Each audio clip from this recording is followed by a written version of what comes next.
Y'all already know what it is. Your boy Yaakov, what it do? The outlet to reality, the holders that's in Vegas and Chicago. What up?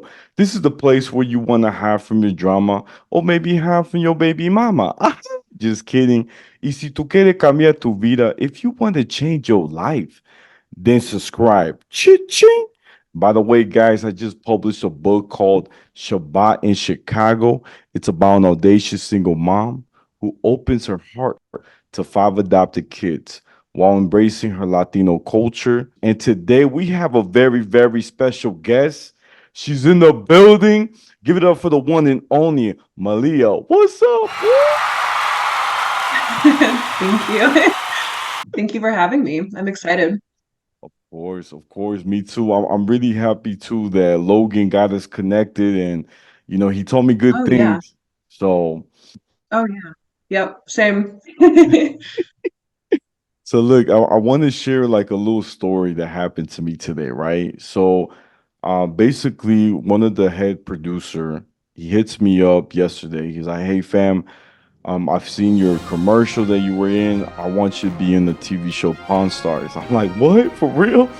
He, dude, I want you there. Be there 9:45 in the morning. I pull up, and I'm so excited. I'm wearing pink. I got the cologne, and I took a shower. I was smelling good. I could feel, the energy. And I get there. One of the opening scenes is that I'm there, and out of everyone, no one actually didn't have lines. I was the only one in the group that actually did. And the producers were like, "Hey, take care of Yaakov or David. He's VIP." I'm like, "Cool, cool, cool." Like, "Yeah, yeah, you know." So I get there, and it's so cool. I meet Rick, who's one of the owners, the bald guy, cool, from the Pawn Stars. And before we actually say action, he says to me, "I'm gonna be famous after today." That's what you literally told me. I said, "Brother, thank you. Thank you, brother." So I have one of the items that's like antique. It's like a sword or a little small little knife.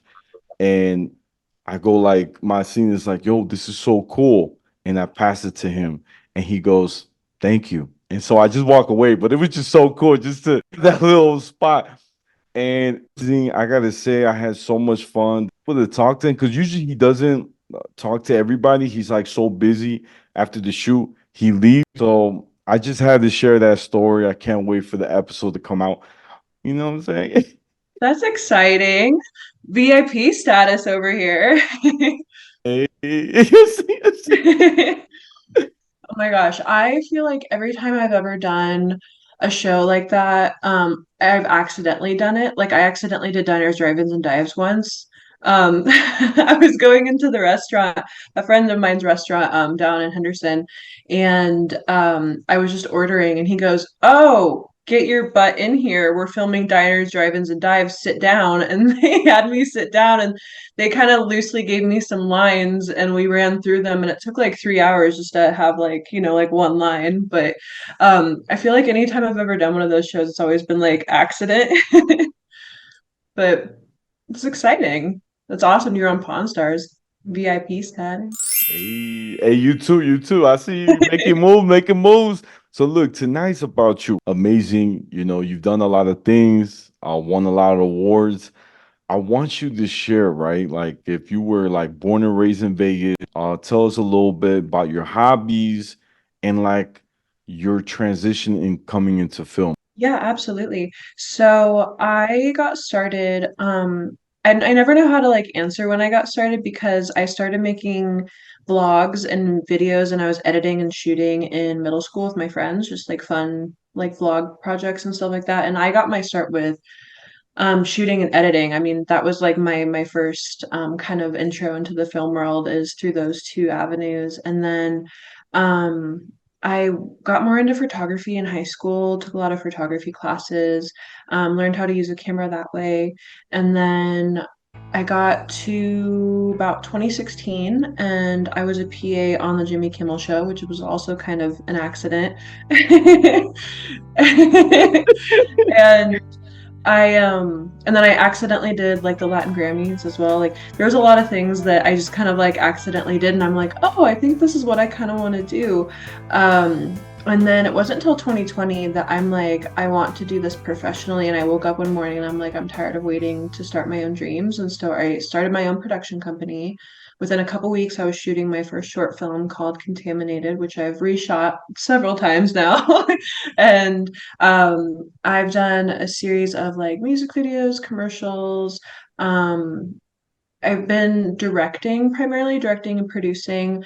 And then me and my friends did a 48-hour film project back in 2022. And we didn't have a female lead. And so I said, well, this is just like a fun thing. Why don't I just be the female lead? I've never acted before, but I've always wanted to, so I could try it. And that film won over a dozen awards, multiple in like Best Actress. So I was like, okay, maybe I can do this. Maybe I'm good at that part of it too. But I really love being behind the camera, directing, done a series of short films of my own now, working on my first feature-length film. Um, I just feel like what I'm doing changes constantly, and I feel like I'm still kind of finding my place in the film world, but I do know that directing is kind of where I want to be. Whoa, that's really cool. When I heard like, man, you did Jimmy Kimmel, right? Like I was like, yo, whoa, my heart stopped. I was like, yo, you did your short film. That's just amazing how you have that dedication, that discipline to keep going. And I still didn't find out like you are from Vegas, if I'm not mistaken. Oh, yeah, I'm sorry. No, I'm originally from Kansas, but I've been out in Vegas since 2013, 11 years now. Oh man. And what made you kind of like leave Kansas to come to Vegas? Body like, motivate you, your mentor, your parents, you know? Yeah, well, my mom has always lived out here, and my dad had always lived in Kansas, so I kind of split my time between two places. And I graduated high school early at 17.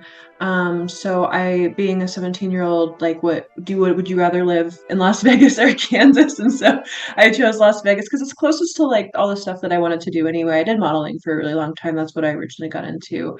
But yeah, and then no, I also have my film festival too that I forgot to mention. Oh, that's so cool. No, that's nice. Yeah, there is, Kansas is like it's very chill, great to have a family. Oh And yeah. then Vegas is a very upbeat. If you're ready to dance, we got Yep. everything you need. So Mhm. definitely a great place to be. For my single people out there, y'all understand. But because there's always a party, right? And you meet so Yeah. many people, you doing film, having a lot of film projects. How is it, right, to put people together and like to coordinate everything? Um, it must be hard because I'm not gonna lie, you have to make sure everyone's on time.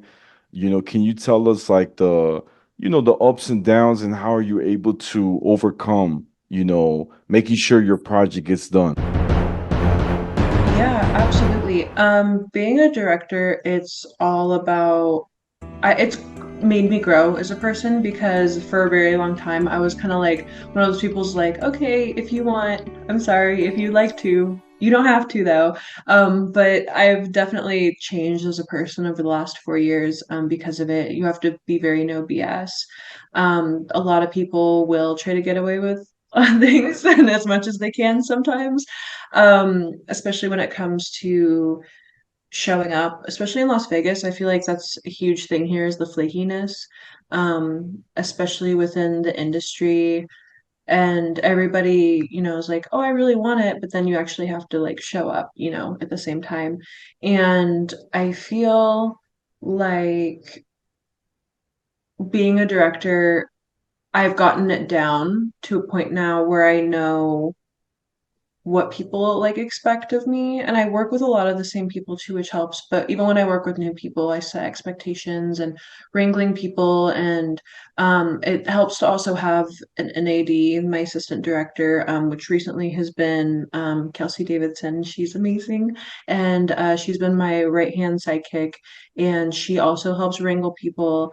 So it helps having more than one person to help you with that kind of stuff, because I feel like just doing it as one person, you'll lose your mind and you won't be able to do all of it.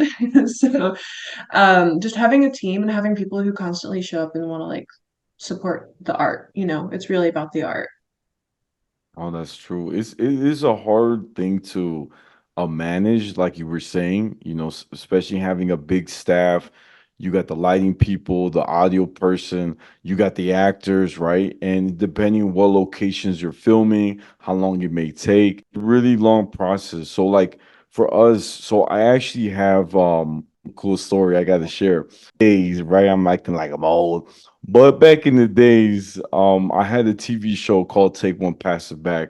It was the first YouTube sitcom in Chicago, 3 seasons with the same cast, and it was a lot of work. I'm not gonna lie. I co-wrote, and there was moments, with the cast, we had like our ups and downs. I always said that in the table before we start the like shooting, I always say this, guys, if there's anything that you feel that you need to get off your chest, please say in the room, please. Because if not, we don't want no gossip like, oh, he said or she said, because then nothing's gonna get resolved, and then people are gonna have their little cliques. Being honest, opening up and letting it out. So that way everything's out on the table. There's our feelings, everyone's good. And the good thing too, there's a big rule I learned too.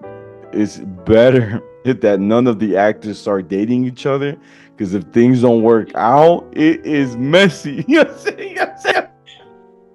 Oh, yeah. No, I have had crew do that. I mean, crew is like a whole nother game too. Like crew. And there's that on that what is it, the running joke that Grip always dates the make hair makeup department. Isn't that the like ongoing gag?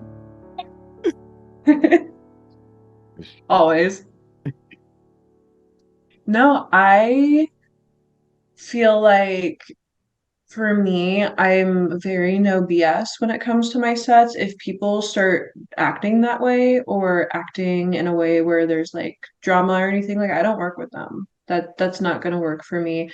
Um, I feel like the energy that I put off is like what I'm attracting, and I feel like I've attracted like very, very kind, positive human beings. And I've come to a few actors that have been difficult, but that just means that you kind of have to work around that and make sure that you don't like take any BS. I feel like as a woman too, like especially being in the film industry, I'm already not listened to or taken seriously in a lot of ways. So I feel like I have to like extra like put up my like walls and boundaries and be like, no, like this isn't happening on my set. And people know that now. Like I'm very no BS now, which is good. I'm growing. There you go. Look at that. I love women empowerment. I'm always for it. Y'all ladies to shine, and I think great, Yep. right? Yep. and, and that's amazing. And if you could share too, like any upcoming project. I know you said you have a feature film coming up. You can share like anything else that we as fans will love to know about.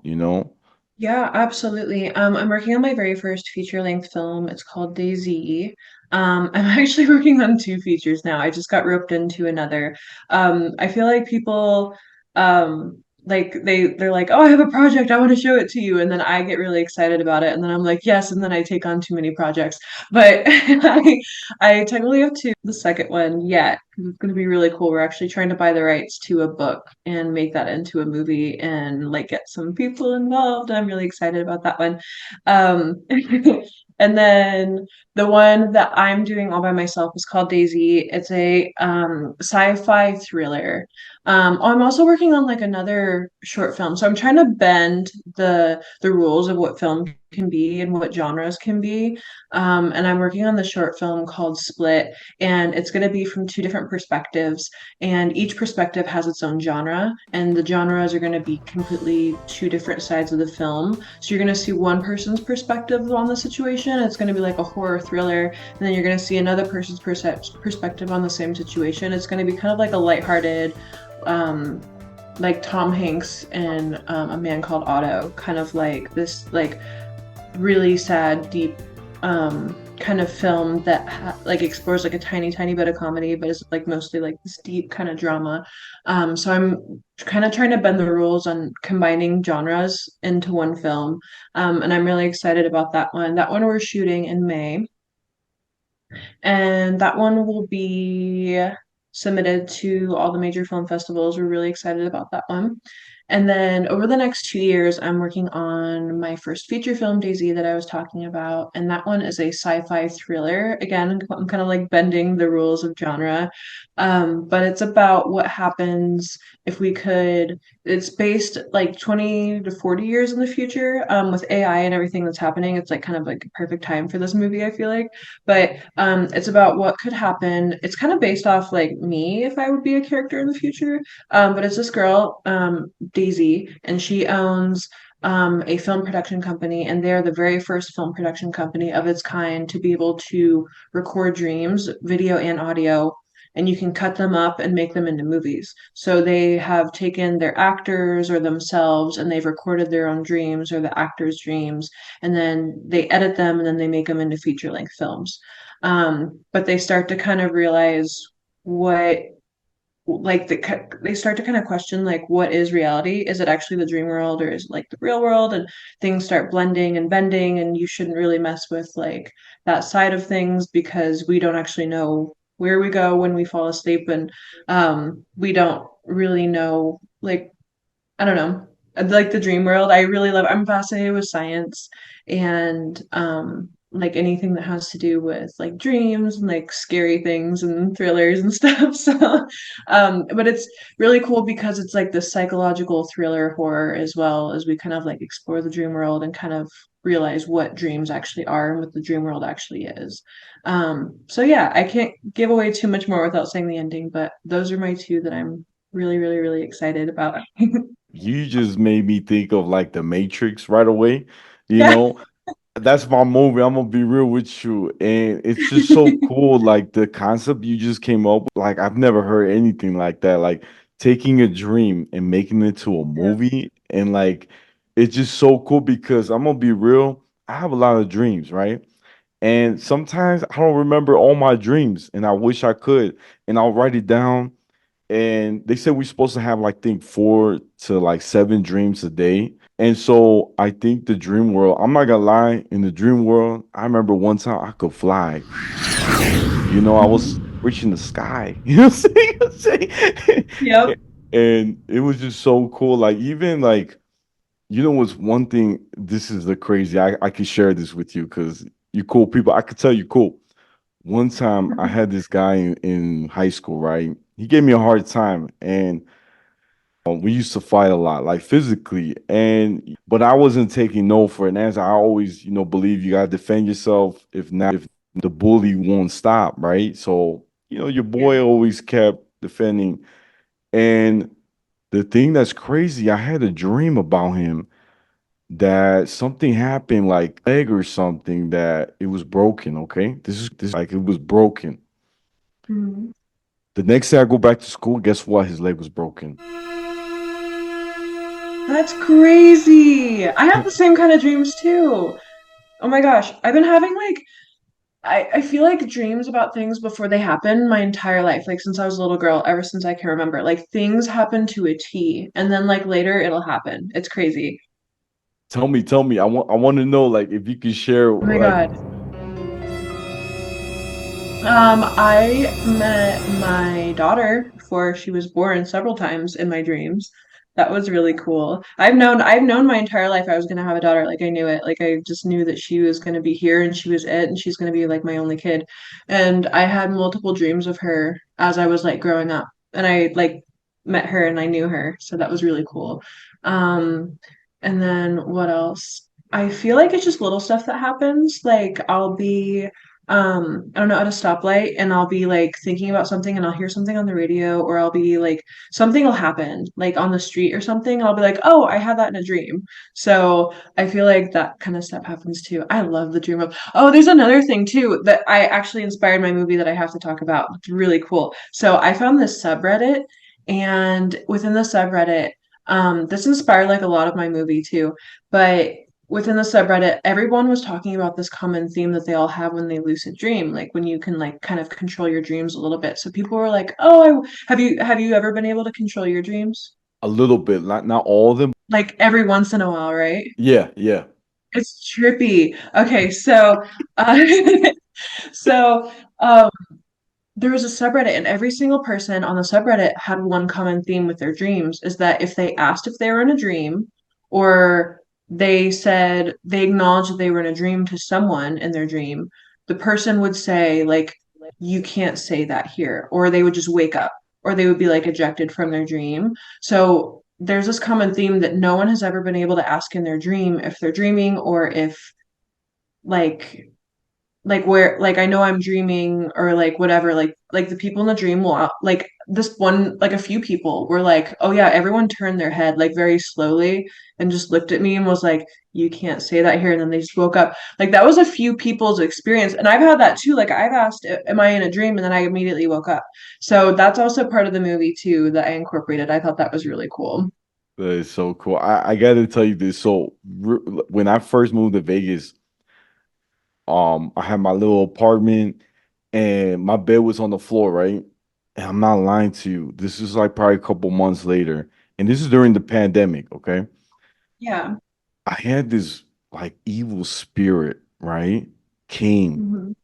heavy, like real strong, big, and he was like pressing on me on my chest, like I couldn't get up, and I was so terrified. I was like, I can't move, I can't move, and I'm trying, I was like, I Oh can't. my God. So scary. Okay, I've never had it like that. Like it was like almost like a nightmare. But the thing is, I was awake but not awake. Like it was so weird.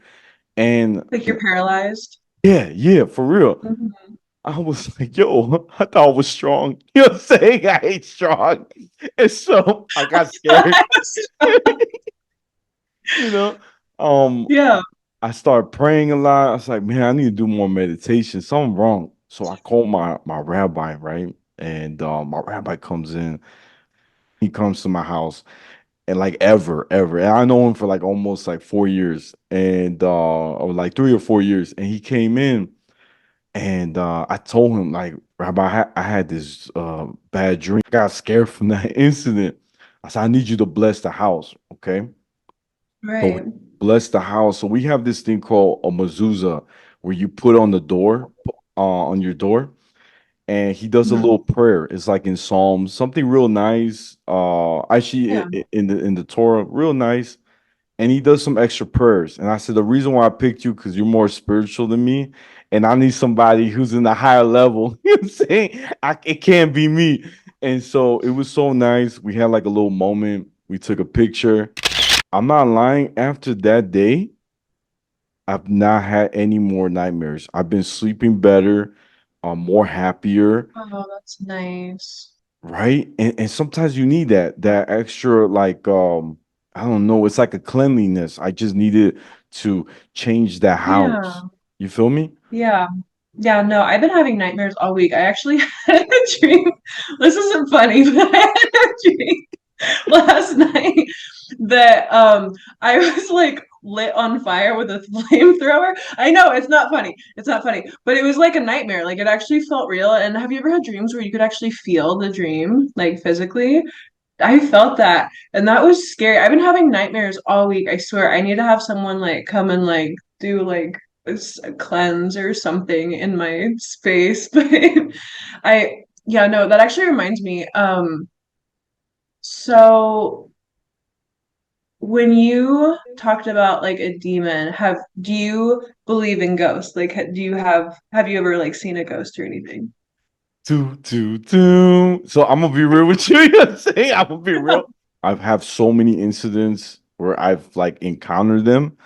I'll share two stories that really stands out, and Okay. you're gonna be shocked.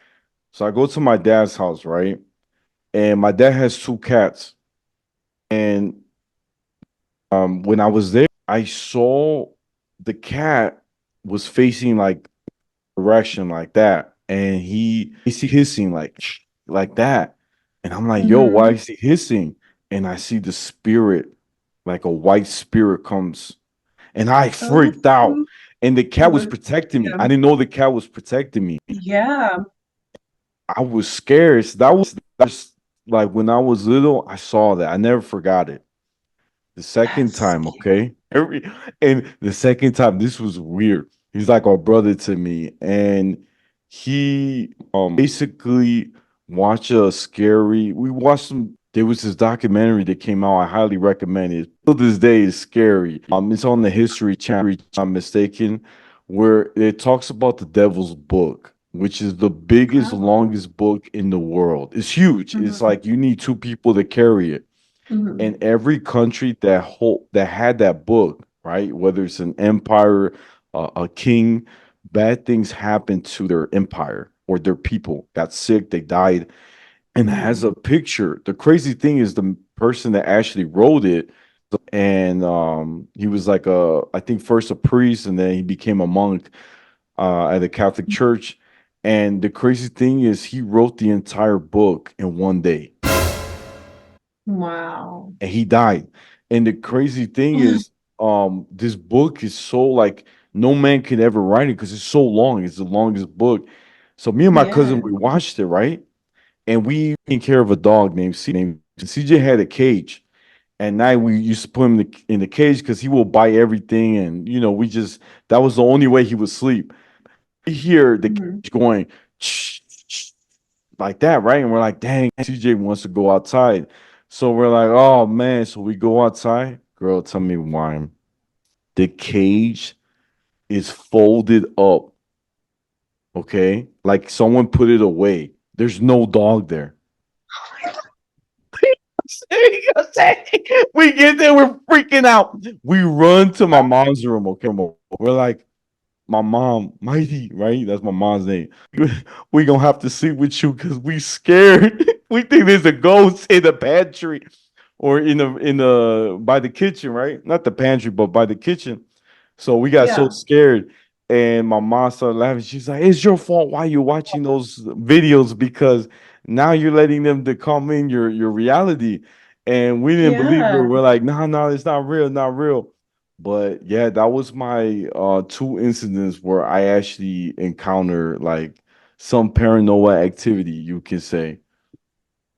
I feel like every interview I've ever gone on is always ended with talking about ghosts and aliens every time.